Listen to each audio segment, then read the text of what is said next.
Greetings, villains, vigilantes, heroes, and heroines. This is Project SuperVillain. I'm ArcDrifter. I'm They Liive, and welcome to our Top 10 playlist. Since it's the scary spooky season, we're counting down our personal favorite top 10 spooky games. We've thoroughly sifted through all the spooky games we've played in our lives and have concluded that these are the experiences that have deeply traumatized us and defined our taste in horror games. So without further ado, let's get spoopy.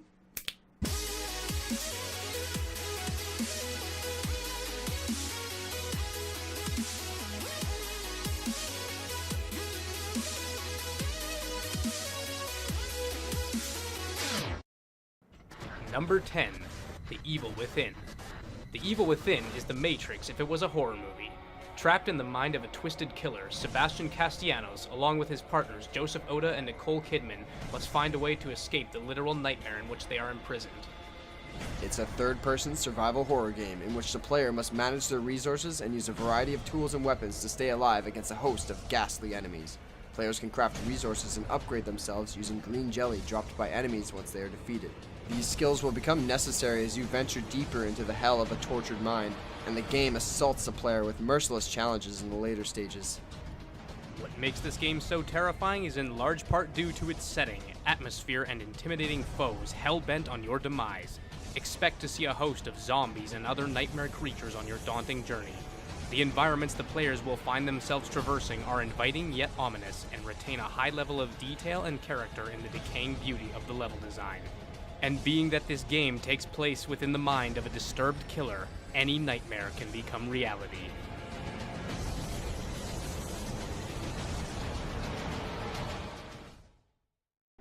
Is he coming in? Hi! Or what?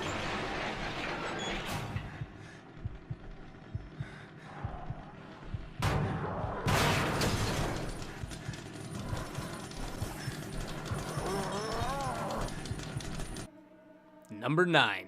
Dead Space 1 and 2. What's worse than being ripped apart by space zombies? When you find out your studio has been bought by EA. With that being said, we won't be mentioning Dead Space 3 because it was fucking defiled by the only thing scarier than a necromorph. Andrew Wilson. You are Isaac Clarke, CEC systems engineer who has volunteered to go on a routine repair mission and will come to regret that decision. This mission would be anything but routine and would introduce him to the horrors known as the necromorphs and the markers responsible for their creation. The necromorphs are a horrid alien species evolved from the living or dead flesh of humans infected by their DNA. Once a human is infected, the virus will mutate the host based on age, sex, hormonal state, and countless other factors. There are a variety of different mutations, all of which are fucking terrifying. Some of the more common mutations players will encounter include slashers, leapers, exploders, and twitchers. And like many necromorphs, they all sport blades, barbs, and other biological weapons. Fret not though, you will be armed with many weapons and some dank-ass armor. Players control Isaac in third-person perspective as he uses mining and maintenance tools throughout his ordeal to defend himself from the necromorphs seeking to assimilate him. Though the player is always in control of Isaac's actions, the game still manages to invoke the feeling of watching a horror film. The notion of being trapped in the dark void of space and being light years from any help pervades the entire game, making your plight feel truly hopeless. This atmosphere of doom is compounded by the horrid monstrosities that stalk you in the dimly lit corridors of the ravaged mining vessel. A truly terrifying experience that needs to be played along with its sequel. Both are masterpieces. Allow me to introduce you to humanity's child, the children that will replace us. Our greatest creation.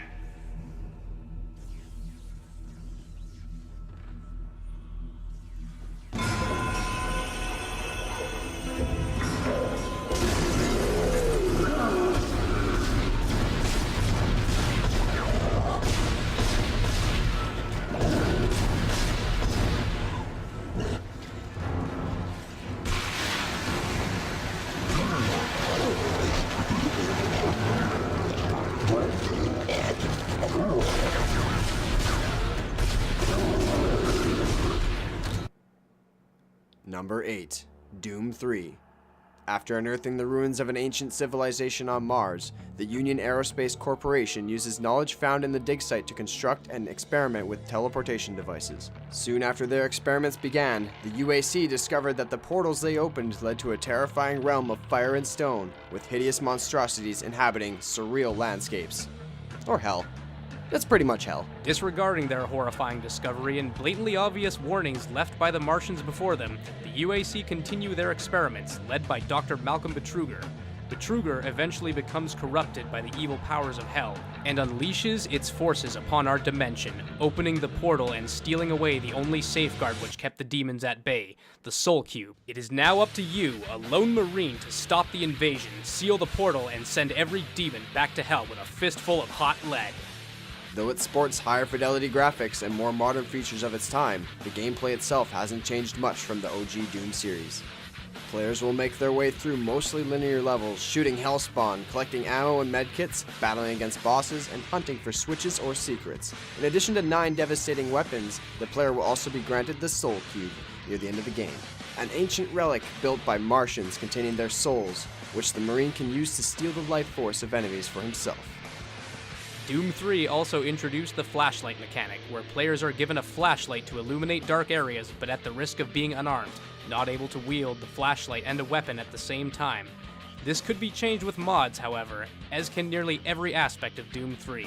With a modding scene still active in 2018, there exist thousands of mods players can download and install, from minor gameplay tweaks to graphic overhauls or even full-on total conversions. Mods have been a major factor in Doom 3's longevity. Doom 3's scare tactics and tense moments are well paced, and it definitely delivers both in equal measure. Its environments are expertly crafted, and the real-time lighting and shadowing tremendously enhances the mood of each area. Its eerie and often downright unnerving sound design complements its frightening settings and fearsome creatures.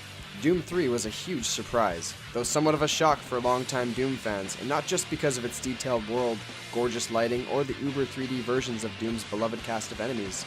It built a cinematic experience unlike anything that had been seen in the series before, and it was a major shift in both tone and gameplay that was surely divisive among the community. Nonetheless, Doom 3 is still regarded as one of the best looking and scariest games of all time. Barrow! What are you doing in space, Barrow? You fucking piece of shit. Number 7. Condemned: Criminal Origins. Condemned: Criminal Origins is a descent into madness and the darkest depths of the criminal underworld. Framed for murder while investigating the serial killer known as the Matchmaker, Ethan Thomas is on the run from his former comrades, save for his lab tech Rosa and the dubious Malcolm Van Horn. Thomas aims to track down the person who framed him, bring him to justice, and clear his name, but soon finds himself straying closer to evil than any human would ever want.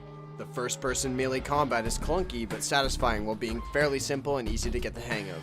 The main combat consists of blocking and striking, with melee weapons taken from the environment such as lead pipes, 2x4s, and fire axes. There are also a variety of ranged weapons the player can find throughout the chapters, either lying around, locked away, or being used by enemies. Be wary though, these weapons come with very limited ammunition, and once the rounds are spent, the weapon cannot be reloaded. You're also equipped with a taser, which is upgraded halfway throughout the story, and a kick, which may as well not be in the game. Players will enjoy kicking the asses of several types of enemies such as big crackheads, small crackheads, Sith Lord rejects, and living tumors, each becoming more disturbing as the game progresses.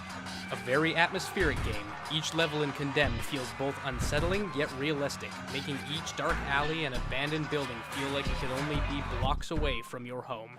As well, Ethan seems to be experiencing hallucinations and paranormal phenomena, which only adds to the tension. Enemy AI can be very clever and will hide and set ambushes for the player when they least expect it, leading to some jarring jump scares. All in all, this game will linger on in your memory as one of the scariest fucking games of all time. Be sure to check out its sequel, Condemned 2: Bloodshot, an equally worthy successor to this horror gem. What the fuck, man? Who kicked that? Who fucking kicked that? Whoa, whoa, whoa, whoa, whoa. Alright, I'm ready for you. I'm ready, son. Whoa, shit. Oh, there you are. Come on. Come on, son. Number 6. Until Dawn. What is the butterfly effect? Until Dawn demonstrates that seemingly insignificant decisions can have major impacts on the outcome of its narrative. Players guide 8 reunited friends through what should have been a fun evening of reminiscing on good times, only to find themselves desperately trying to survive a night of truly unimaginable horror. Players will make split-second decisions during gameplay using QuickTime events, in a similar fashion to Quantic Dream games such as Fahrenheit or Detroit Become Human. Appropriate decisions will have to be made based on different scenarios and the other members that are interacted with. Additionally, players will find themselves controlling multiple members of this party, and will notice that decisions made in conversations can often have an effect, as well as causing either stronger friendships or depreciate and erode already fragile relationships. Out of every single game on this list, this one succeeds the most at making the player feel as though they are truly living vicariously through the characters as they progress through this cabin-in-the-woods experience. One aspect that evokes fear is the sense of isolation one will experience being trapped on a vast and remote estate during the winter storm. The characters will explore a gigantic house, a deep abandoned mine, and a thick forest, hunted by someone or something every step of the way. The game's excellent pacing allows tension to build perfectly and keep you on the edge throughout. Any gamer who is a fan of horror flicks will undoubtedly be enraptured by every bit of terror Until Dawn has to offer. So she fancies Chris, okay.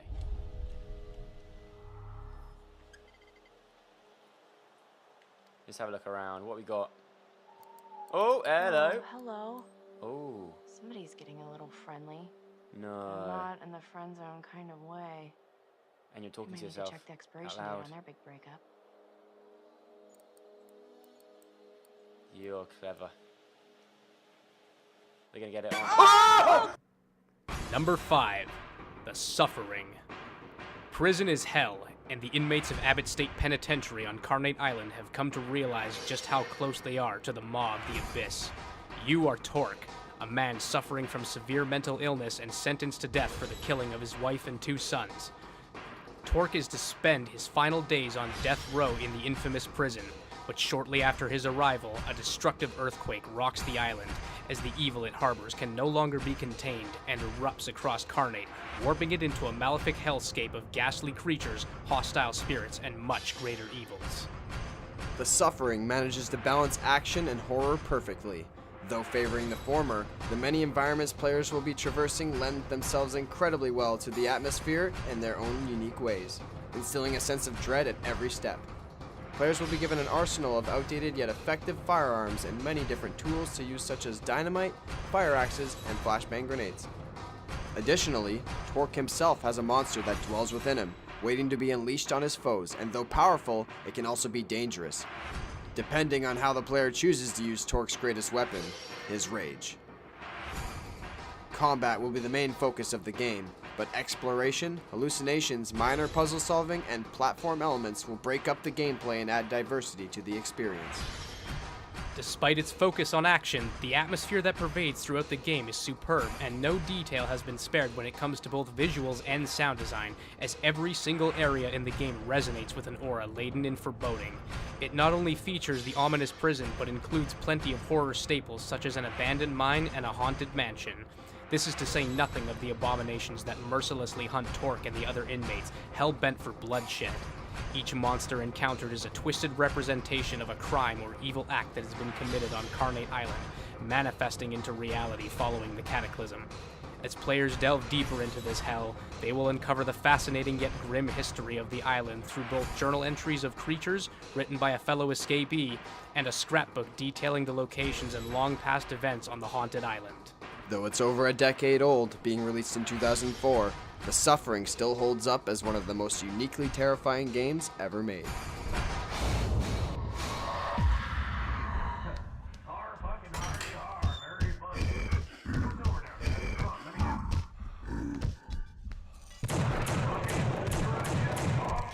Which one of you fuckers thought of it?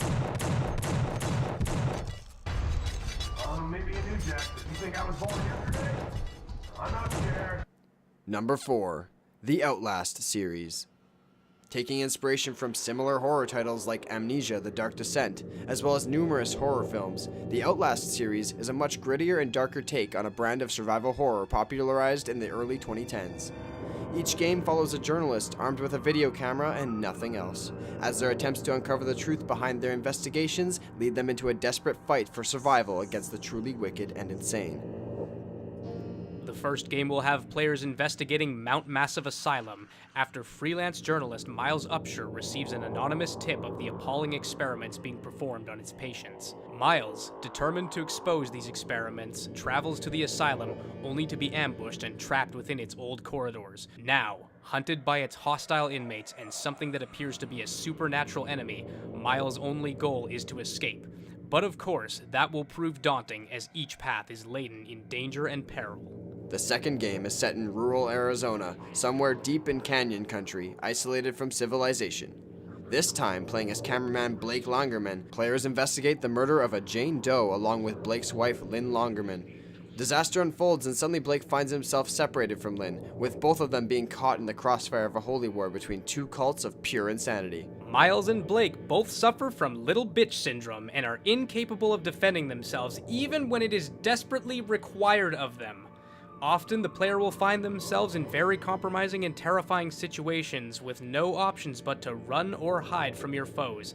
The camera players are armed with will be their best tool in their struggle to survive, but perhaps also a hindrance as they will be managing their night vision and microphone, both of which consume batteries that need to be found to ensure players don't become stranded in the dark.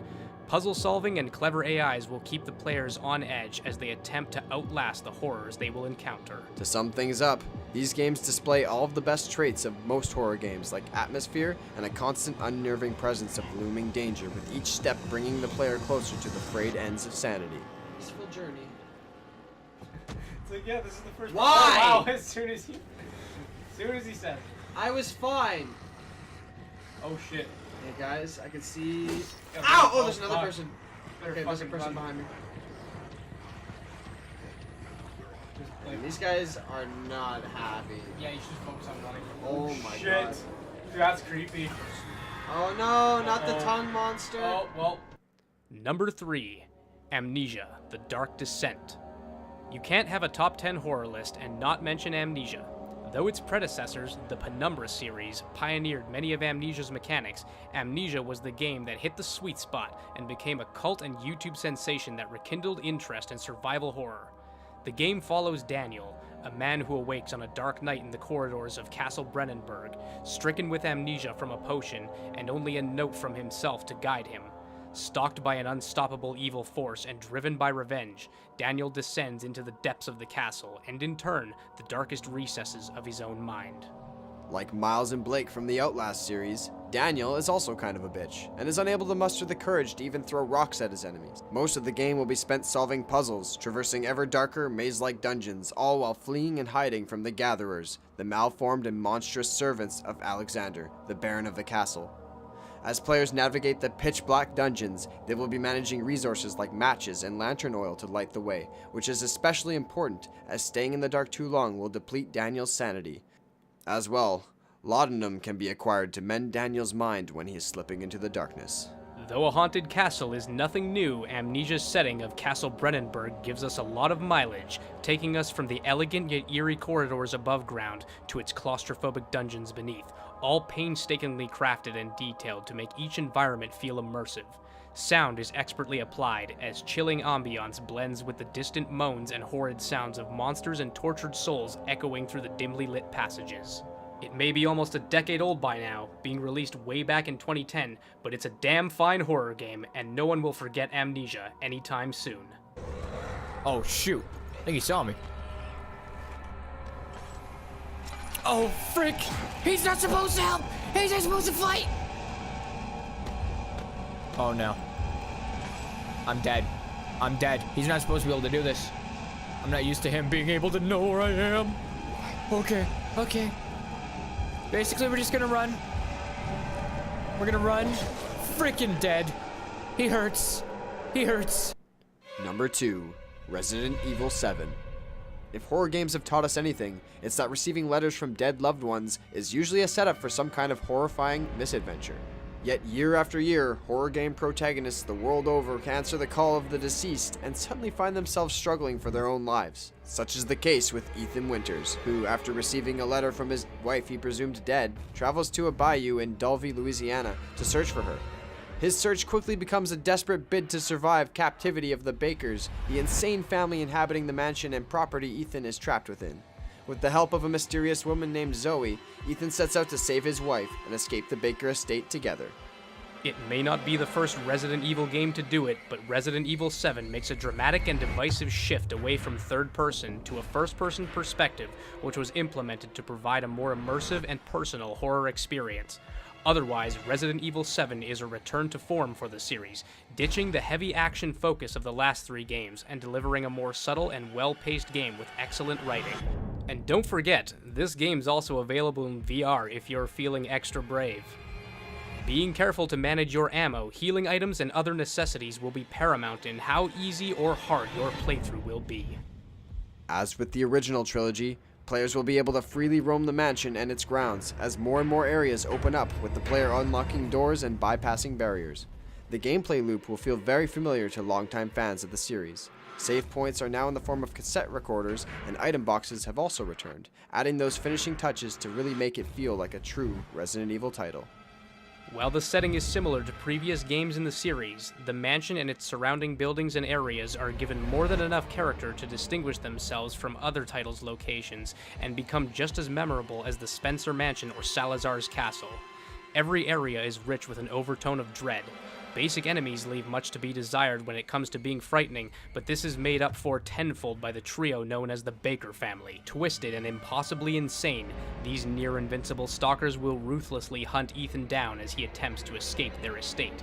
Jack, the invincible Terminator, Marguerite the Bug Lady, and Lucas, the prequel to Saw, will all prove to be formidable adversaries that Ethan will have to confront if he hopes to leave the estate alive and with Mia. Resident Evil 7 was exactly the return to the roots that fans were looking for. If anyone can get their hands on the first 2 games, it comes highly recommended, as they are the inspiration for both this game and the entire genre. Capcom took some risk by making it first person and detaching it drastically from the established canon, but in the end, it's an amazing game and the risk seems to have paid off.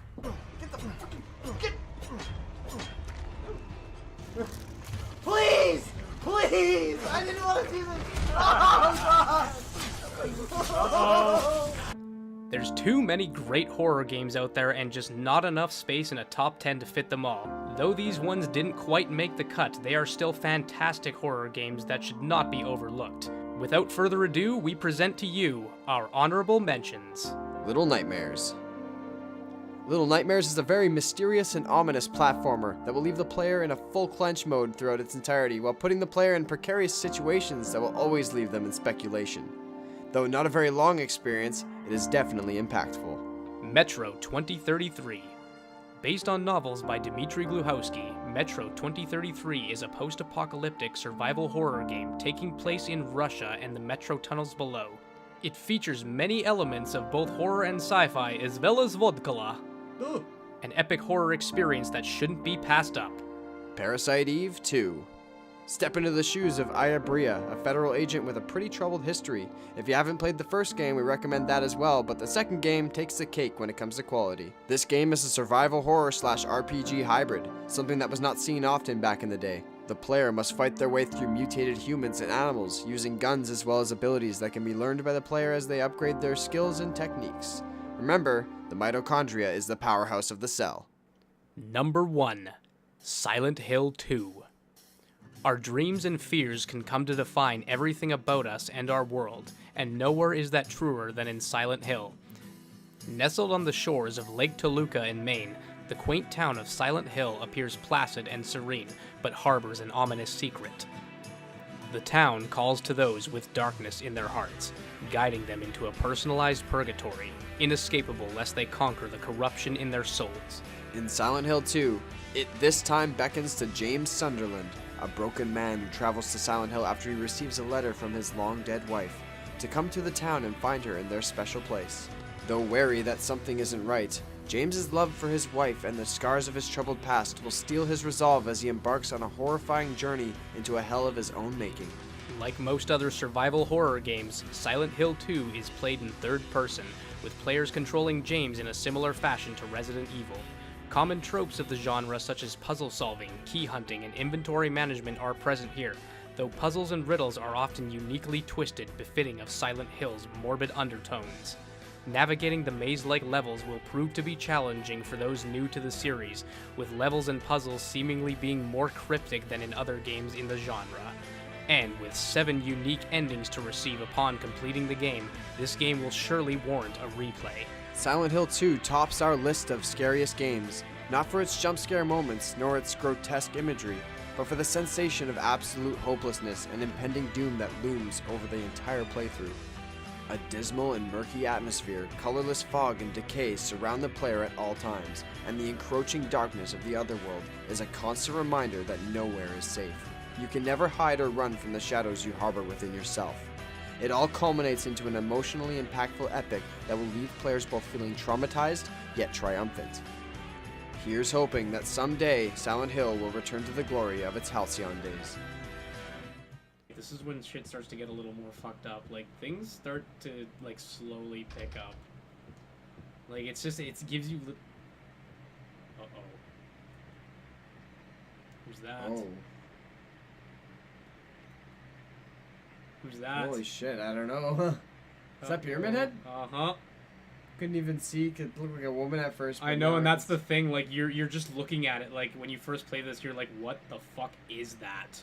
And it's looking at you, just waiting for you right there. And, like, you have to go over there.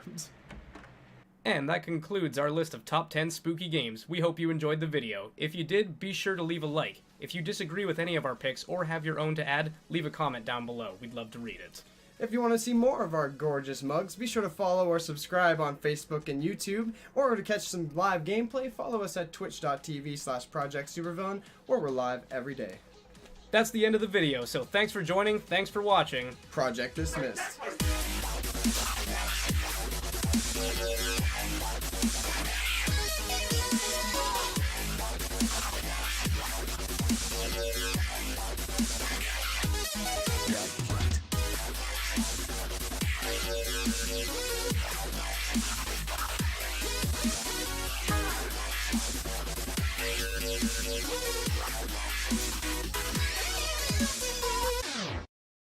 Since it's the scary spooky season, we're counting down our personal... Fuck me, dude. I don't know what's my problem today. Since it's the scary spooky season, we're counting down our personal favorite... I can't not say that sentence, dude. I don't know what my problem is. That's a tough one. Take 3. Since it's the scary spooky season, we're counting down our personal favorite... Fuck me. Holy shit. I can't... It's like the fucking buttery flaky crust. Buttery flaky crust! Baked on a buttery crispy. Nice.